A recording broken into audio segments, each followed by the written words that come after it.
Well, and then there is another feature for you to think about whether or not you want to turn it off or turn it on. And that is the SEL check-ins. All right. This is a feature that's also included already with your system. And it's basically where you can allow your staff members to just check in on the students' kind of emotional status. We decided to add this feature to the system during the pandemic. We had a lot of users who were just worried about their students and their students' emotional well-being.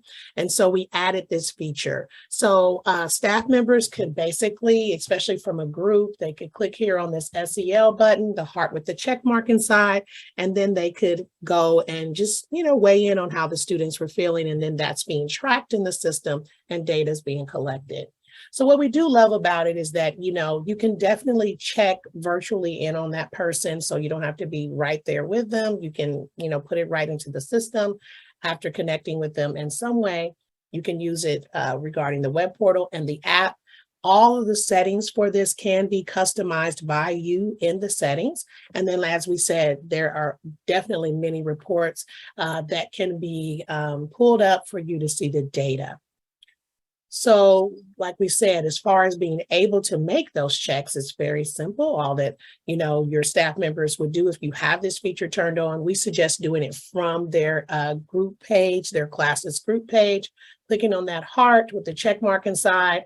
You'll also notice that all of your information you have from the settings will create a SEL guide button that will then correlate into a beautiful PDF that can be printed off or emailed.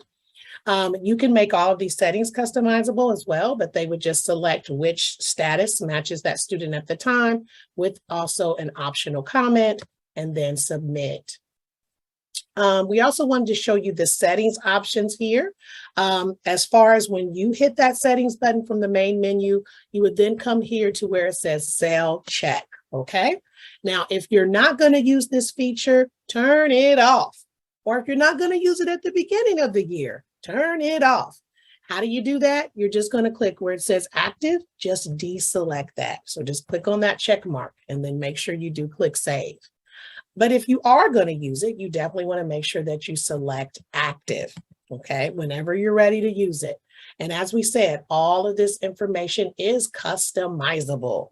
You can decide what the statuses are, up to 5 of them. You can mark them high risk, medium risk, low risk, what colors you want, whatever emojis you want to use, how you want to order them, even your own explanations for them. Or you can just use the ones that we have defaulted in the system. But whatever you have here, like we said before, correlates into this SEL guide. Okay. Now, we also, as we said before, there is data. We talked about that student dashboard earlier today. Well, there's a whole section in the dashboard for each student that breaks down their SEL check-ins. Like we said, you can see beautiful graphs.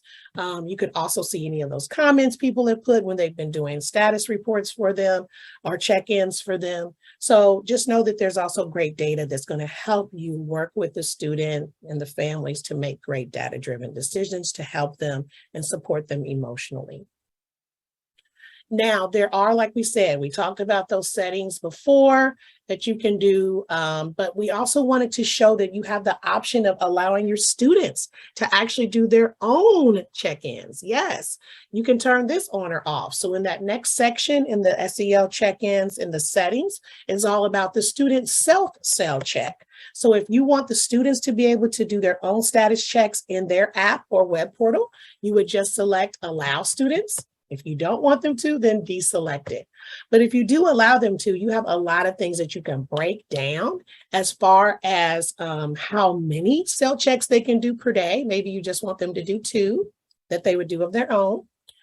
You can also decide how long they have to wait in between their different check-ins. So maybe you'll say, oh, you need to wait 4 hours. You can customize what question or statement they see underneath the heart with the check mark inside. So there's a lot of things that you can do here.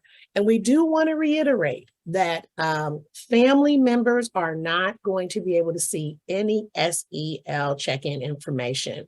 So even though we have a family app, SEL checking information, whether it's what a student has put for him or herself in a self-check or what staff members have done on behalf of the student. They will not see that information. You also have some options as far as who's going to get a notification if there is a high risk status check that's done for a student. You can decide all staff. So that would be, as it says here, staff members for students that they have in a group or class. So any student that I have in my group or class, if someone put in a high risk for them or they put in a self-check for high risk, I would get a notification. Or you could do it where you have a hand-selected, hand-picked SEL staff group. And for you to add those team members, you would just click on this Add Staff button, okay, to be able to create a team of people that could receive those notifications. And as it says here, you'll get notifications via both email and web. Okay. Now, also want to talk a little bit about the option for allowing the students to see de-escalation strategies when they do their own self-check-ins. If you don't want them to see de-escalation strategies, just turn that off right here. If you want them to see it, turn it on. Once again, you do have some customization options of what they see at the top, like do you want have you tried or whatever. We do have some already defaulted in the system that you can use. You can delete those, edit them, but then you also can create your own. Okay, so you can add your own de-escalation strategies. So as we said before, you may not be using this at all, and if so, turn it off in your settings. But when you're ready to use it, turn it on and make it customized to what's going to fit best for your school or campus.